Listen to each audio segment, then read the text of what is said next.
Hey guys, Ryan here. My 6th Dino Fury Zord has arrived. It's actually the 7th Zord release and comes in box number 5, but it does seem to be the one most available on Amazon.com at the moment, so here we are.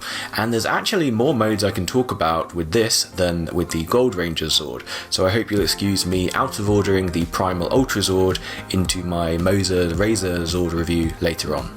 Perhaps this one's actually more exciting than Moser Razor as it has an extra mode. Now incredibly at the end of our 3rd decade of Power Rangers, how does Ptera Freeze stack up against dinosaurs of the past? Well, belonging to the team as a whole, this is our first shared Pteradactyl based Zord, and it's really great. I'm surprised how much I like this thing. I've been messing with it all week, just changing it between its various modes and combos. I'm on board, so let's talk about why you should be too. The toy history. This Zord is based on Kishi-Ryu Pterodon from the Super Sentai Kishi-Ryu Sentai Ryu Soldier. In the show and on the box, it gets described as Ptera Freeze Zord, though in my head I've been calling it Ptera Freeze Megazord, which would have been much more in keeping with the style of the Bandai and Saban era. This one takes us back in time, most immediately in a sense, to Beast Morphers, as it's yet another triple transforming Zord, and at $27.99 it's actually more on par with the double Transformers from Beast Morphers rather than the $29.99 triple Transformers. Odd. Right before my one of this had shipped, I had somewhat of a moral crisis as Josh at Living Ranger Key shared the listing for this year's Amazon exclusive box set of the Primal Ultra Zord triple pack. Part of me wanted that as it would match the packaging of my Dino Fury Megazord Warrior Formation set that I bought last summer, and I'd not have to deal with open packaging. But I guess the minus for that would be that you'd end up with a duplicate T-Rex Zord. Perhaps that isn't the worst thing in the world, as you would be able to have Dino Fury Megazord Warrior Formation displayed beside the Primal Ultra Zord in that scenario. But yeah, I've gone separate releases for these as they would arrive quicker, and I wouldn't have to pay extra to get a duplicate of a Zord I've already got.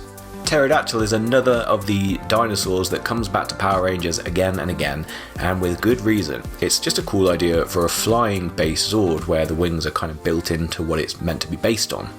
It has a bit of a savageness about it, made good use of in Dino Fury if you count the White Ranger's Draco Zord, as it was from the same Zord family as Pterodactyls, and Dino Charge, where it was initially being used for villainy.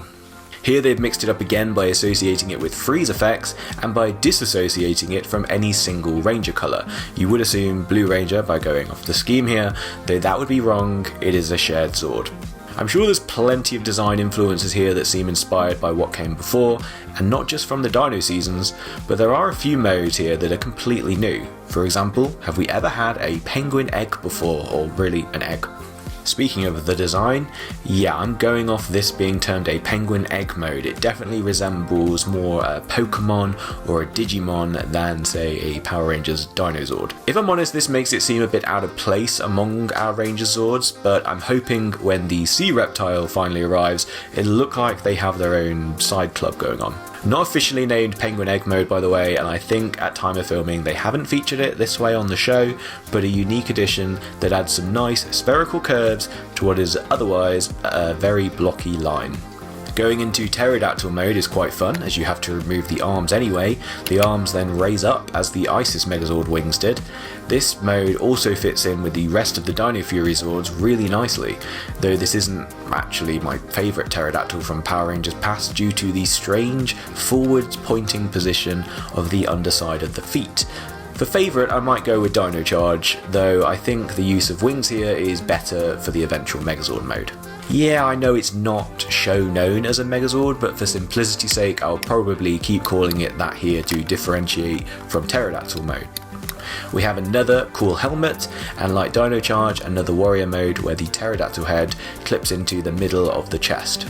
This mode also gains its weapon, a blaster slasher thing, so I don't think this is as knight-like as we got from the T-Rex Champion Zord or its eventual weapon bearer auxiliary Zords, but it's definitely a parallel entity to the design of the T-Rex Warrior mode, complete with the same pivoting feet and swiveling waist, so you know, some forgiveness is possible here. You'll notice the colour scheme matches its finisher, involving ice blasts, blue, translucent blue and a pearlescent white, as well as hints of gold, as on the T-Rex Zord. Moving on from similarities though, what are the differences from the original? The most radical and obvious difference are in the keys for the morpher and head of the Megazord, and speaking of heads, the helmet for the eventual Primal Ultrazord is here and has been changed from a flip-up piece to a separate piece that tabs in. More one for next time, but you understand why they've done it this way to maintain articulation in the head.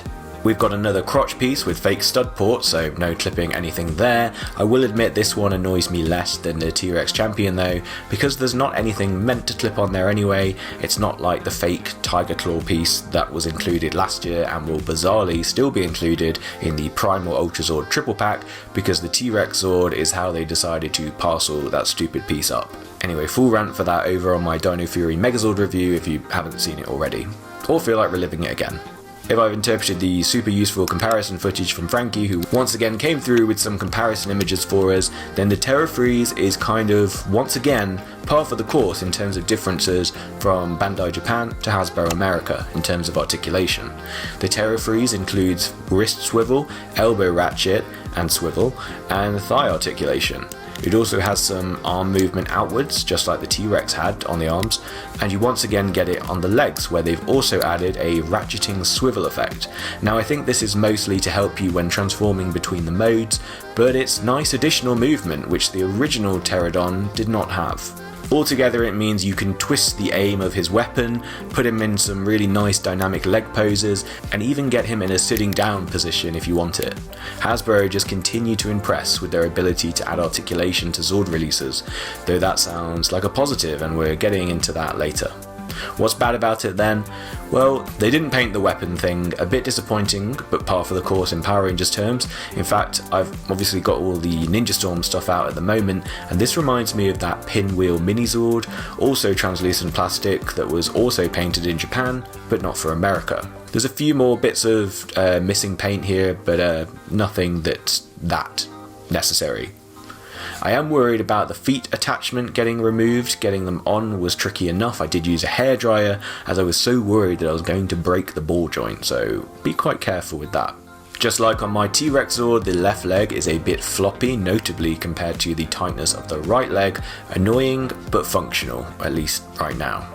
Hasbro have kept the packaging the same as last year, so it's open packaging style. Just close it up. There's no benefit to it. You're not doing us any favours by exposing a bit of the toy. You're just risking scratch and scuff damage, or things falling out, or dirt getting in. For the first 15 seasons of the series, closed packaging was just how it was, and we didn't have an issue with it. You got much nicer artwork on the front. Then Bandai moved to plastic windows, which was also fine, but if you now can't do plastic window, but you can do cardboard box, you don't need to do a hole. They're already showing with collector's figures that you're not getting a hole with those, so why with this? It's odd. I guess they can be a bit more confident with the QC on Zords. Generally, I haven't really had a problem so far with paint on Zords, so maybe they want to show off that they can get it right some of the time.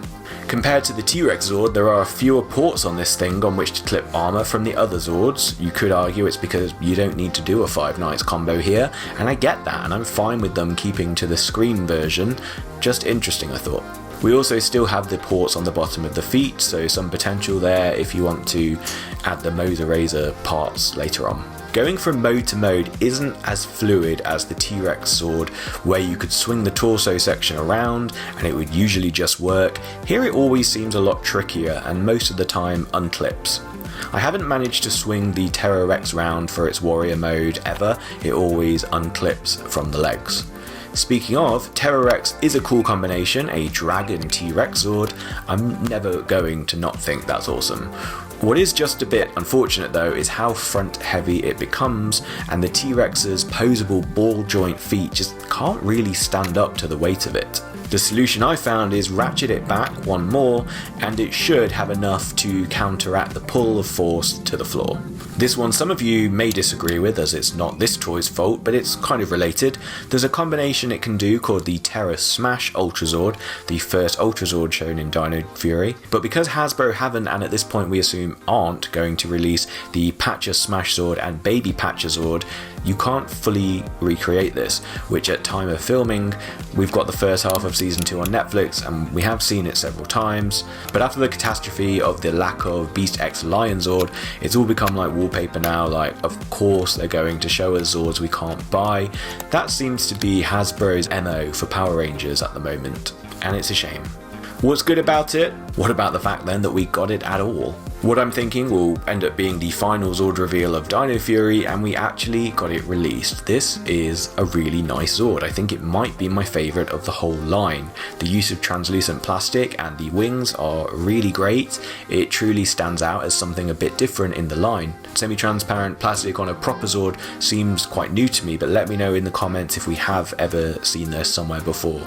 We've mentioned posability earlier compared to the Japanese toy, like the T-Rex's legs with the lengthening trick. This one has a trick all its own with being able to bow them in or out. Just all round incredible flexibility. I think it's been Hasbro's greatest contribution so far, is truly bringing Megazord design into the next generation of expectation.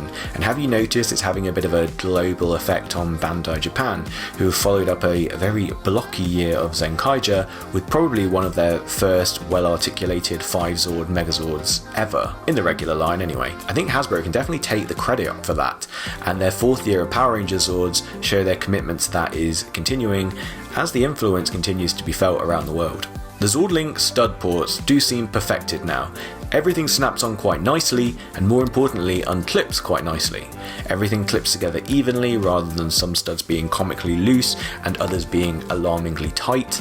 I'm going to go out on a limb at this early stage of ownership and suggest people shouldn't have as many issues with this as were known to occur with last year's Zords. And I was worried about the translucent ports, would they be too brittle, but for what they're used for and where they are, I think you should be fine. There is one place where the ports are tested to the max, and that's in the Megazord mode, where the arms can unclip from time to time as the force required to articulate the arm is actually greater than the strength of the Zord Link port holding it in place.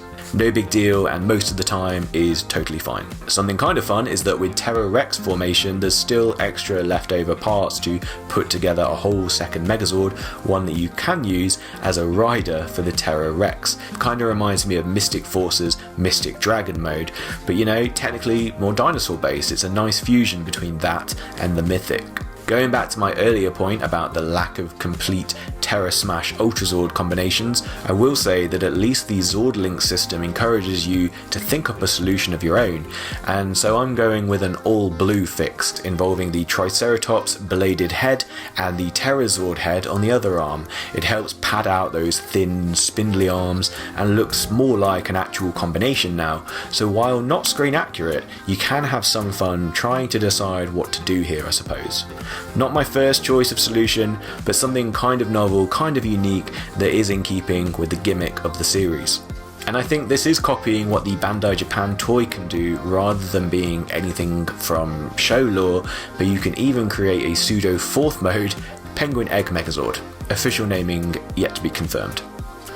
So yeah, 3.5 unique modes on a new Zord, and that's even before you add in the toy you probably bought last year and get 2 more, and even more adding in the Moser Razor when we finally get our second Ultra Zord of the season, and one that we can get all the parts for. Ptera Freeze is definitely a strong contender for Zord of the line. Its new take on an old favourite Zord theme is inventive, while hailing back to ideas we've seen earlier in the franchise, and Hasbro prove that if they had the sense to do all the Zords in a series, they'd be a pretty strong line, and possibly better than the Bandai Japan equivalents. But as currently the only solution to complete the set, Bandai have so far once again got one up on them there.